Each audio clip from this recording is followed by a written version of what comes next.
all of the details of Expansion 2 were just entirely revealed right there while the sound was off. Whoops. It was awesome. Man, can you believe? All right, bad.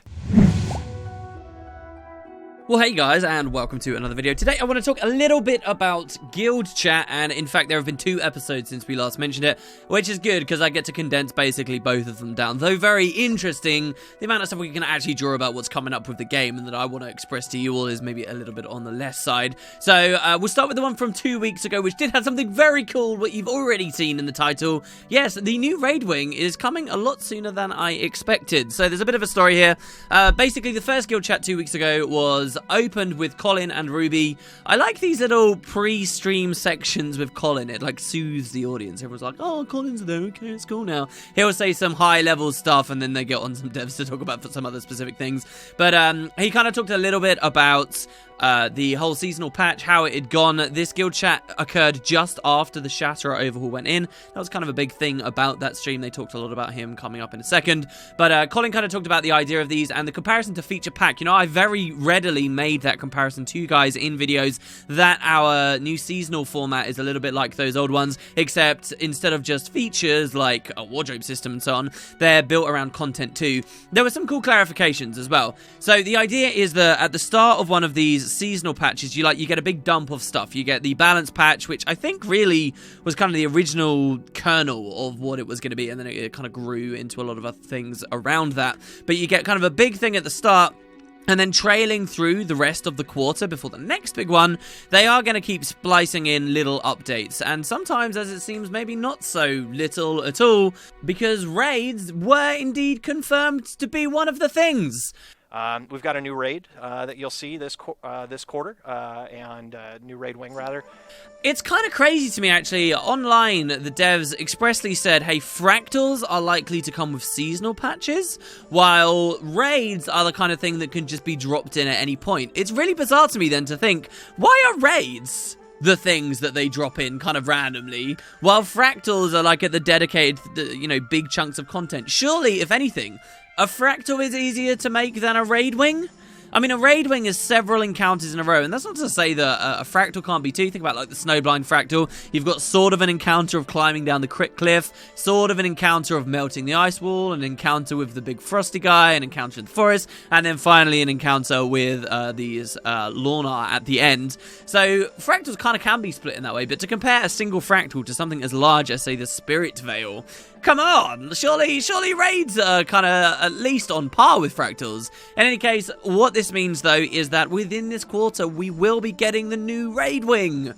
They've still been cagey about release details. They've still been cagey about a lot of stuff that's going to be coming with Salvation Pass.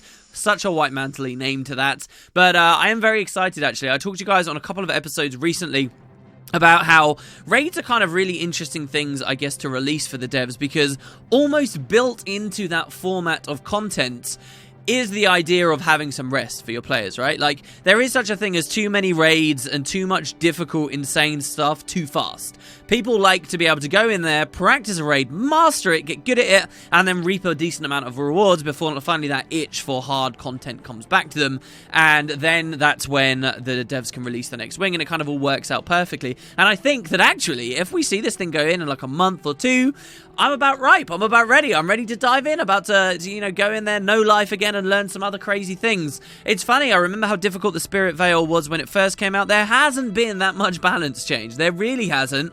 And people are just so much better at it now. We're seeing 6-man, we saw a 5-man, I'm not sure whether it's still possible for the Veil Guardian a while ago. We're seeing 6-man Sabbathers, 6-man Gorsevals, we're seeing no glide Gorsevals, of course, were some of the early things. People are really starting to learn the DPS checks, really starting to learn what it's like when you get in a 10-man environment, and I think all those groups now are ready to get hit another wall of difficulty. It's funny, if you had spoken to Wooden Potatoes when Spirit Veil first came out and asked him, hey, do you think they could make these harder? I would have said, no, the DPS checks are so hard, it's so difficult, it's almost impossible to beat these in rage timers. This is so hard, there's no more headroom here. And that I would have been totally wrong, right? I would have been totally wrong. People are practicing now, they've got better. It's not entirely power creep. We already had the power creep of elite specializations when this came out. There have been no fundamentally huge changes largely for most of the classes, and now we're seeing people doing so much better, getting so much more damage out, and the devs can push it a lot harder with the next wing, a lot harder, and I think they'll have to as well, otherwise we might fall into this weird space where Salvation Pass comes out soon, and these groups that are like 6-manning Sabbather, for example, might be like, it really wasn't as hard as Spirit Veil, not for our first time through. And that would be a bit of a shame. Coupled with the tweets that this new raid wing is going to be totally different to Spirit Veil anyway, it's going to be great. Anyway, that was only a minor thing that Colin mentioned. He did talk about some other things as well. There certainly, to me, seemed to be some hint about one of these like surprise updates that would come after a seasonal patch. Certainly we'll have a few surprises of stuff we haven't talked about yet mixed in there too. And he talked a lot about the idea of the upcoming changes versus the changes a little bit further down the line. And it kind of seems to me like they're in expansion refinement mode at the moment before they start building a ton of new content. And I know that may not be the thing you most want to hear. It's certainly not the thing I most want to hear, because Colin said stuff like this. He said, we felt that Heart of Thorns was a little bit too grindy in certain areas when it came out. He specifically outed masteries for that. Obviously, some people expected to get their elite specialization handed to them straight away on the expansion and were disappointed to see that they had to play a lot, and they refined that straight after launch, so that bit's already been done. But he talked about how maybe some of these systems are actually going to go back, well, not even maybe, they're going to go back to some of these systems and look at them and refine them so that Heart of Thorns still lies in with the core tenets and philosophies of what Guild Wars 2 is built on. And one of those main things, of course, is valuing your time. Even if you can't play for very long, you can go in and make a lot of progress. With the way they designed a lot of the Heart of Thorns events, and increasingly as time goes by, people are getting a little bit upset with the rigid, stringent timers on everything. If you don't have a 4-hour window to play the game, maybe you don't get to experience the Chuck Garrett that day, right? Or you only get to experience one tiny attempt that maybe was on a dead map or something else is going on. Basically, that is what I think that they're going to be addressing. Stuff like that, where Heart of Thorns didn't quite fully line in with what Guild Wars 2 is supposed to be. So they're going to refine that stuff. That's what we expect majority-wise. Not to say that there won't be other extra things as well for the first or the next seasonal patch, I suppose, the spring one. And then moving on is like content, plus an asterisk for world versus world. So listen to this.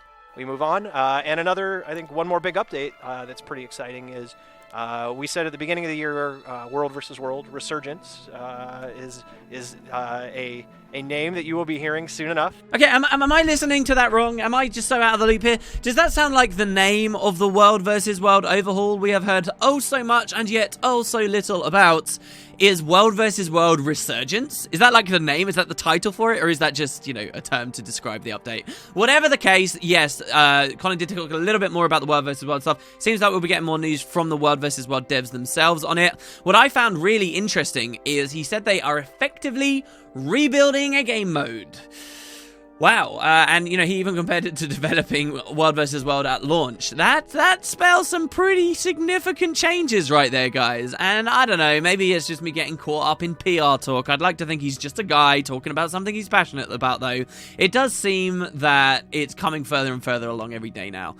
This could really be what finally gets me into the third game type for the game for the first time in like 2 years. Man, I haven't stepped foot or felt rewarded in World vs. World for a long time, and I hope this does something on that end.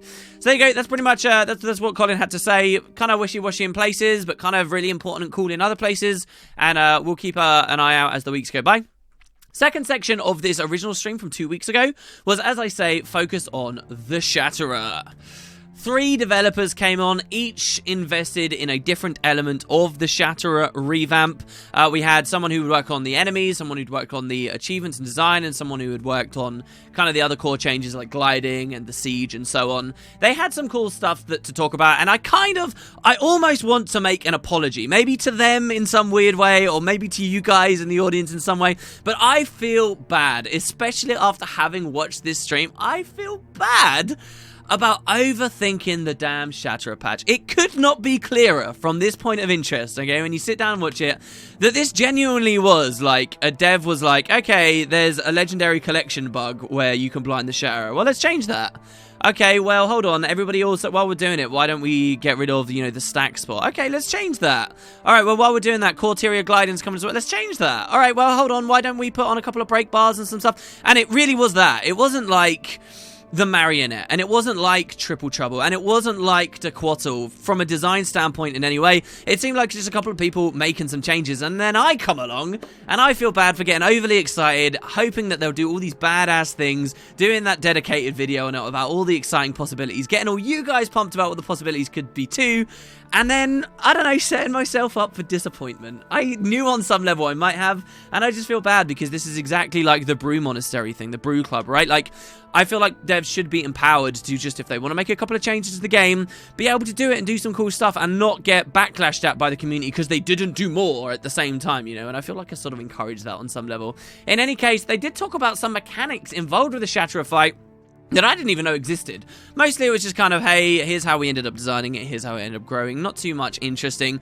But funnily enough, I never realized that the new branded Minotaur mobs there actually have a very cool capability of perma-stun locking a player unless they use a stun break to get out. Like, they'll climb on you and smash on you and smash on you and smash on you. And the only way to get it off is if allies help push it off, I believe they said, through its own break bar. I never knew that existed. Or dodging the initial attack or stun breaking for yourself. That is a fantastic idea, and I really want to go check it out, and it even seems pretty perfect. By the way, just gonna say, sounds pretty good for, I don't know, Risen Gorillas, right? If they ever overhaul Ore, Risen Gorillas should get this functionality. Let's just talk about that for a second. They're basically similar to that as it stands anyway.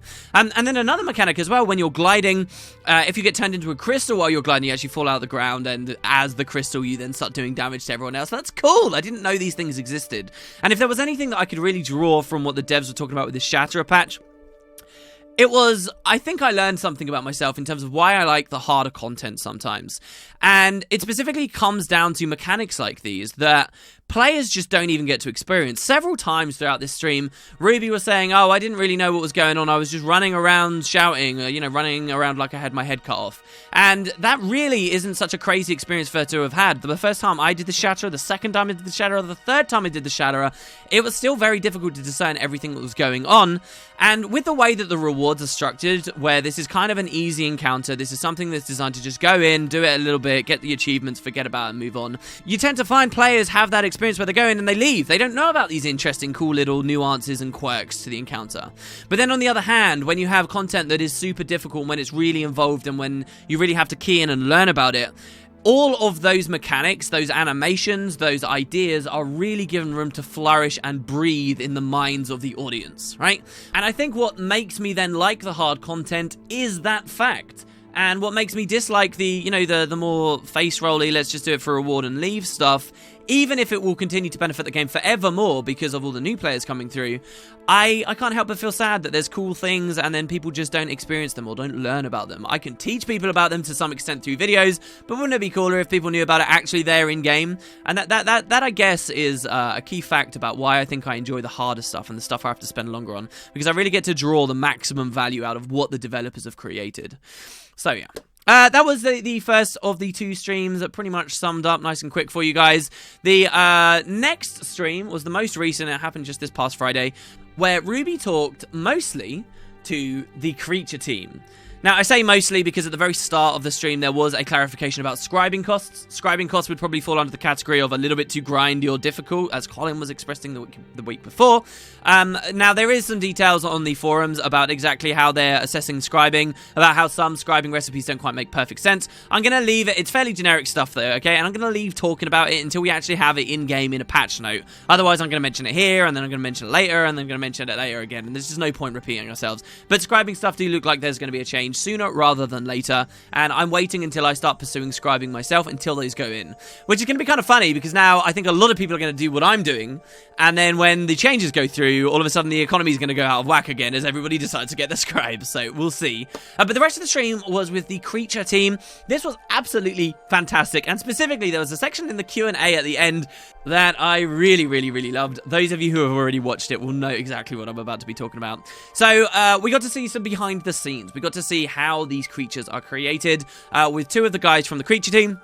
how they are first modeled and so on, how they're animated, how they're thrown in, how rigs work. This is just like when they talked a lot about the music of the game or any of these other more technical streams. I thoroughly recommend you guys check it out. If you have any interest in video game design or video games in general, it's really, really interesting to see the insight, and it's interesting to see more about how ArenaNet works, specifically for, you know, Guild Wars 2 purposes. So you get some cool little bits of information to glean out. Like, for example, the one that Ruby seemed to enjoy very much was that Bristlebacks, the ranger pets, actually were based off of a Quaggan rig, and originally they would run around and be animated just like Quaggan, apparently.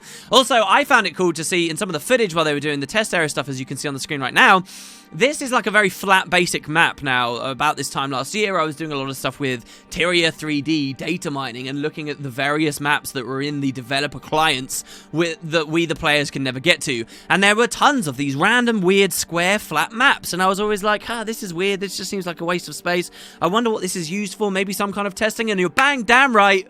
That must be one of those maps that we're seeing right there. That really put a smile on my face. But of course, we also got to see a bunch of enemies and their animations, and I learned a lot. So the Morgan maggots, I didn't even realize before this stream that when you killed a Morgan maggot, it split in two. I didn't even realize. I would just cleave them down under giant, crazy effects, and I would never really get to pick out that kind of detail. But it was really cool to see the way that they actually have these enemies. You kill them and they split in two. That's actually not something new for Heart of Thorns. It was something we saw in the original game as well. The main example that comes to my mind is Ara. And just like I was talking earlier about, you know, when you make something difficult, you tend to notice things more.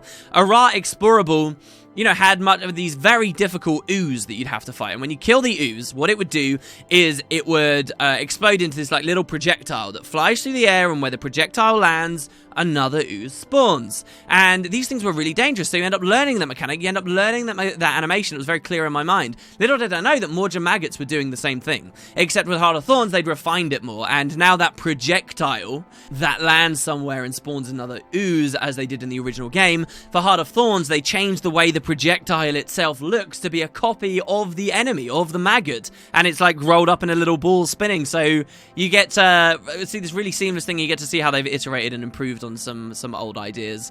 That in itself was cool, but I have to say the main thing on my mind when I saw these beautiful animations and things was, god damn, do you know what would be really cool to see these?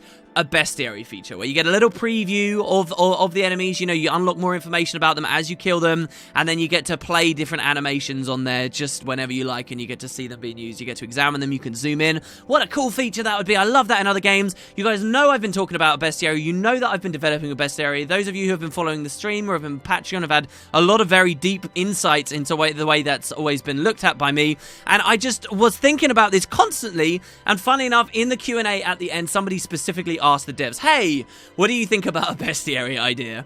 And I was very happy to see that the devs was basically saying, yeah, this is really cool, we love the concept, it's very good, but you know, there's a lot of different teams they'd have to combine, and you know, development restraints and dedicating resources and blah blah blah, and who'd take control, and basically I go, yeah, it's cool, but it doesn't seem like it's going to happen. And it makes me sad, but it also made me very happy that someone in the community, or at least a good chunk of the community, liked that idea just as much as I do, and even Ruby liked it enough to pick it, and we got to see some insights from the devs about such a thing, because I really think one of the best ways this game could start delivering story and telling its lore better is through something such as a bestiary, which hopefully you guys will see a dedicated video on at some point.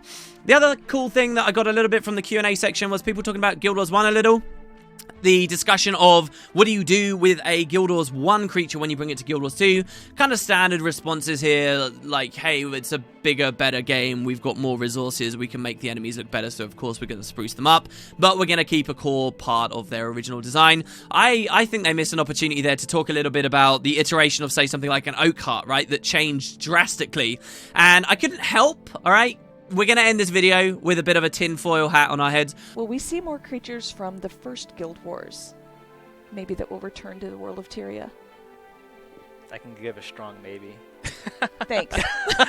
I couldn't help but notice the way they looked at each other when they said that they might be making more Guild Wars 1 mobs at the moment. Might be looking back to Guild Wars 1. I wonder why they'd be doing that, guys. Cantha, baby! They're making the Kappa, they're making the Naga, they're making the Afflicted, they're making the Island Guardians, and that's going to be the next expansion. Thanks very much for watching, guys. I hope you enjoyed the video. I hope this was a good sum up of POI for you all, and I'll see you next time. We're never going to go to